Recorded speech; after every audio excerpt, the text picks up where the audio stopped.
All right. So Trump has now decided to go against MAGA.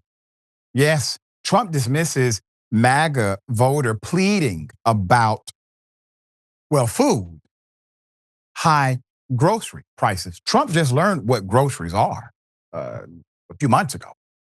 Okay. All right. Here we go. She is retired in Greensboro, North Carolina. She is a registered Republican all her life. She voted for you 3 different times. But she is not happy about how her prices have not come down that she sees. And she said this, quote, "I want the Republicans to keep control of Congress in 2026, but something has to be done fast. I don't see the best economy right now. Wall Street numbers do not reflect my Main Street money. Please do something, President Trump." So I guess, what do you say to Regina and people like her? Well, I do say this: beef we have to get down. I think of groceries. You know, it's an old-fashioned word, but it's a beautiful word. Beef we have to get down, but we've got prices way down. And think of this: energy. She drives a car, probably, and her energy prices are way down. And energy is so all-encompassing. It's so big that when energy goes down, everything comes down. Everything follows it. And I have energy down to 5-6 year lows now. You think prices are coming down from this? I believe that. Yeah, I think they're coming down, but I think they're down already. Sir, you think what? And shame on Bret for not making Trump source a damn thing he's saying. Where you're getting information from, what source can verify that, where can we find that information, what calculation methodology are you using for the numbers? Nothing. Nothing. Brother, if you're going to ask the question, enforce the integrity of the question by getting a damn answer, or at least attempting to. Okay? That good journalist routine that you play doesn't cut it, truly. Not with me and obviously many others. We already know what's up when you interview Trump. You have to make agreements prior. So Trump's economy has actually lost the most corporate jobs since 2003. 2003. Here it is. Announced corporate job cuts, Andrew, in the U.S. surging past 1 million so far this year, with 153,000 new layoffs announced just in October, according to Challenger. That is the worst October since 2003. Here are the numbers. October up 153. That compares with September. That's 100,000 more than September, and 100,000 more than this time last year in October 2024. Yeah. And to the woman who was thoughtful about the question, I'm sorry you're going through this. I really am. I'm sorry that your family's going through it. I'm sorry everyone is going through this.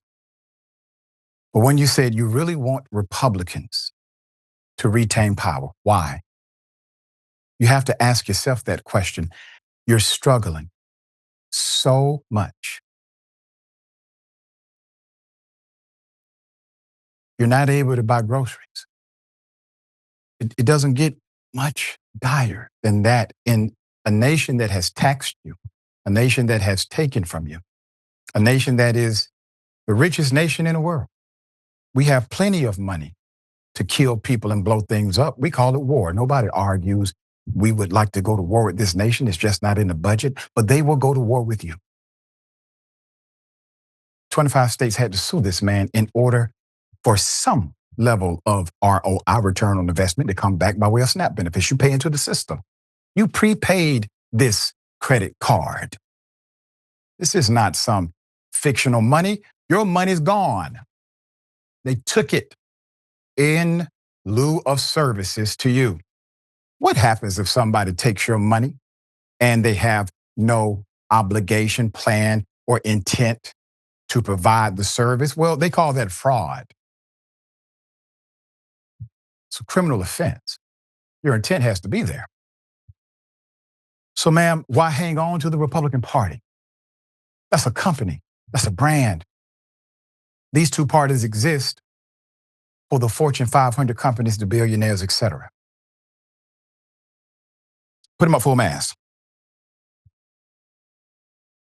The period from July to August saw the biggest month-to-month jump in food prices in 3 years. And average grocery prices in September were about 2.7% higher than they were a year earlier. There have been especially steep increases in the prices of coffee, 18.9%, and beef and veal. If you recall,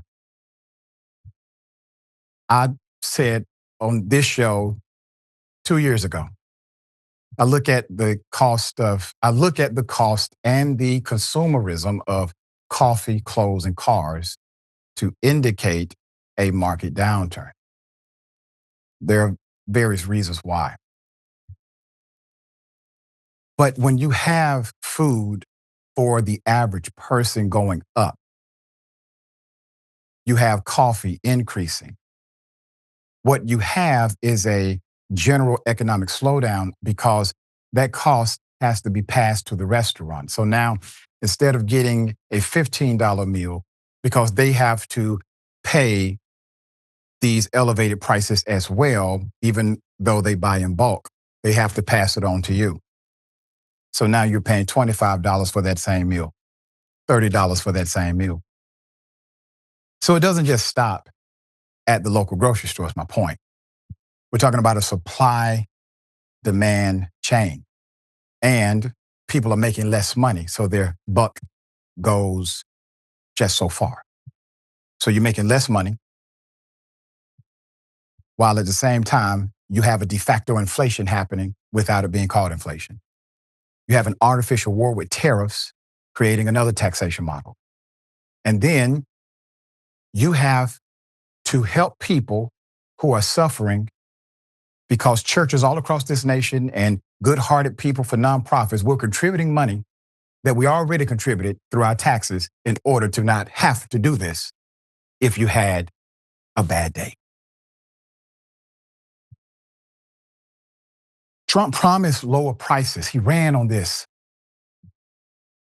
But Republicans lost as voters sought affordability. Trump is saying we've got prices way down, way down. I mean, like 1,000% is what he said. But Vance is posting about how the administration inherited a disaster from Biden. Oh, it's Biden's fault. Biden, you all were riding with Biden. That's the problem. Quote, we need to focus on the home front, he wrote on the X social media platform.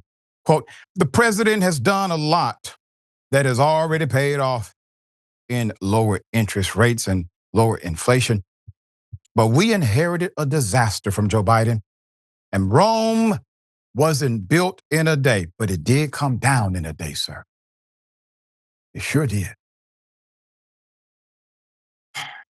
J.D. Vance, I think it's idiotic to overreact to a couple of elections in blue states. But a few thoughts. Now, he proceeds to write basically a thesis, but he's saying that other folk are overreacting. So he writes, Scott Pressler, TPUSA, and a bunch of others have been working hard to register voters. I said it in 2022, and I've said it repeatedly since. Our coalition is lower propensity. And that means we have to do better at turning out voters than we have in the past. Number two, we need to focus on the home front. The president has done a lot that has already paid off in lower interest rates and low inflation, but we inherited a disaster from Biden, and Rome wasn't built in a day. We're going to keep on working to make a decent life affordable in this country, and that's the metric by which we'll ultimately be judged in 2026 and beyond. Number three, the infighting is stupid. I care about my fellow citizens. particularly young Americans,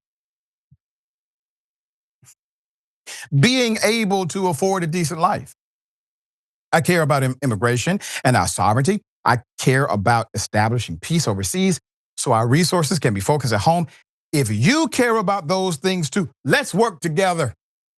J.D. Vance, candidate for president.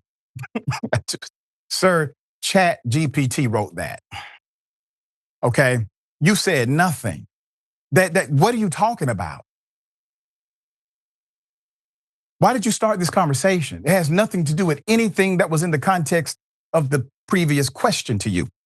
And in the wake of delayed and dismissed SNAP benefits, Trump's approval rating plummets. There it is. Newsweek tracker. Newsweek's tracker shows that Trump's net approval rating has reached an all-time low of -13, with 42% approving and 55% disapproving. Now, I want us to look at what happened in this election. So while J.D. Vance will say, oh, these were blue states, state of Georgia, you have two statewide elected positions. They flipped Republican incumbent. I've been here my whole life. I spent years as the director and chief strategist for the Georgia Democratic Party.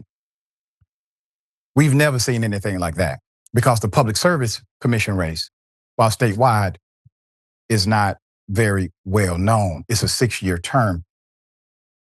It's a handful of people that regulate the energy companies. But the Republicans are funded by the same entities they regulate. So they don't bother to run commercials.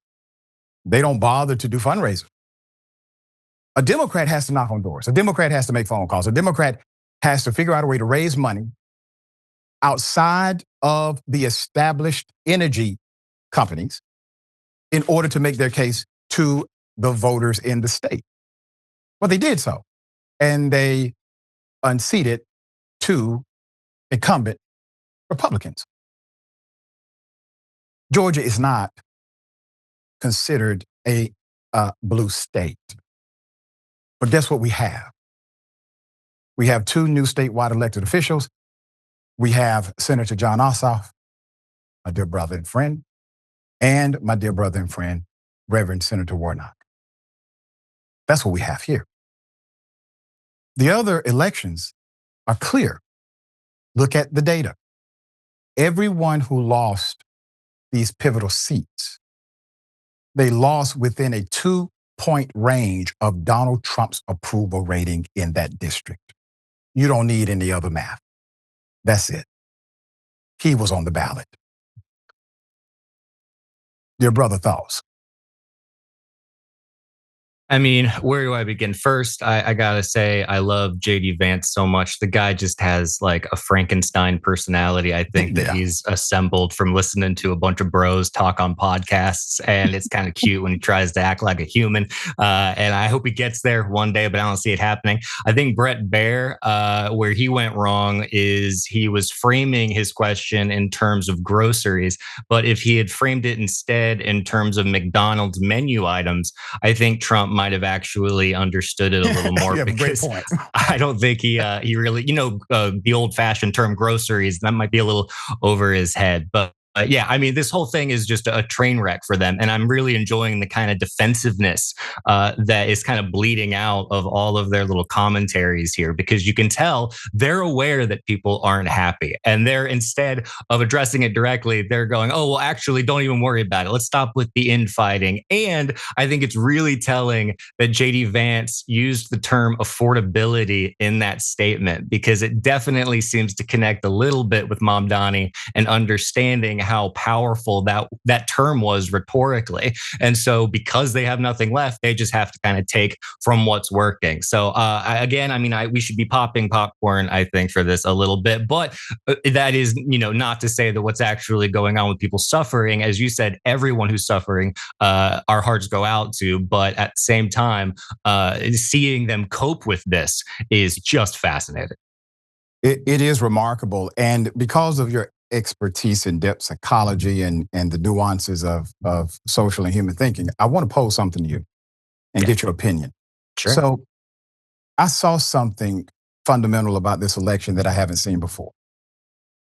You really don't have a face or personality for the Democratic Party at large. It's very fractured as an organization. You don't have the consistency of common protocol. If you win the Democratic primary of whatever district you're in, the Democratic Party, even if they have to hold their nose, they endorse you, right? And you get all the key endorsements. It happens. I mean, they have endorsed some, So that's the way it works. This time it was different. I mean, they delayed. They attempted to not answer the question about Mamdani and endorsing him. Very critical in interviews. And then you have the Republican side where Donald Trump, he's the face.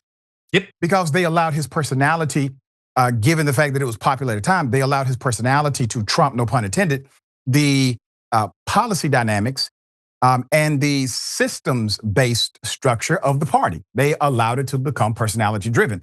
Democrats did better without a personality-driven model than they have when they did have a personality-driven model, given similar political dynamics of their power being checked. What say you to that? I mean, what came to mind first is my favorite psychologist named James Hillman. And I actually, where is it? Right here. Yeah, I've been reading it about 5 minutes ago, but he has a book called Revisioning Psychology, and it's incredibly fascinating. But what he emphasizes is image and the power of images. And I think what Republicans have had for a really long time is someone to point to and go, look, this is our guy. And it allows people to project on them, whether that's good or bad, is inconsequential. It at least gives them a way to orient themselves. And I think the Democratic Party, with Mamdani at least, they have someone, they have a face that they can point to. And they're looking a gift horse in the mouth, I think, when they eschew him and go, oh, no, we're going to stick with just this other, right out of the mold sort of neoliberal Democrat. And I think if they understood the power of images and how they can supersede your rational thought, maybe they would have slightly better strategies in the future. Maybe I should call him, but I don't know. I think they blocked my number. You're so right, brother. They sideline the superstars. Yeah. And then they frontline those that are aging out. Yep. The corpses. Yes, in the same model.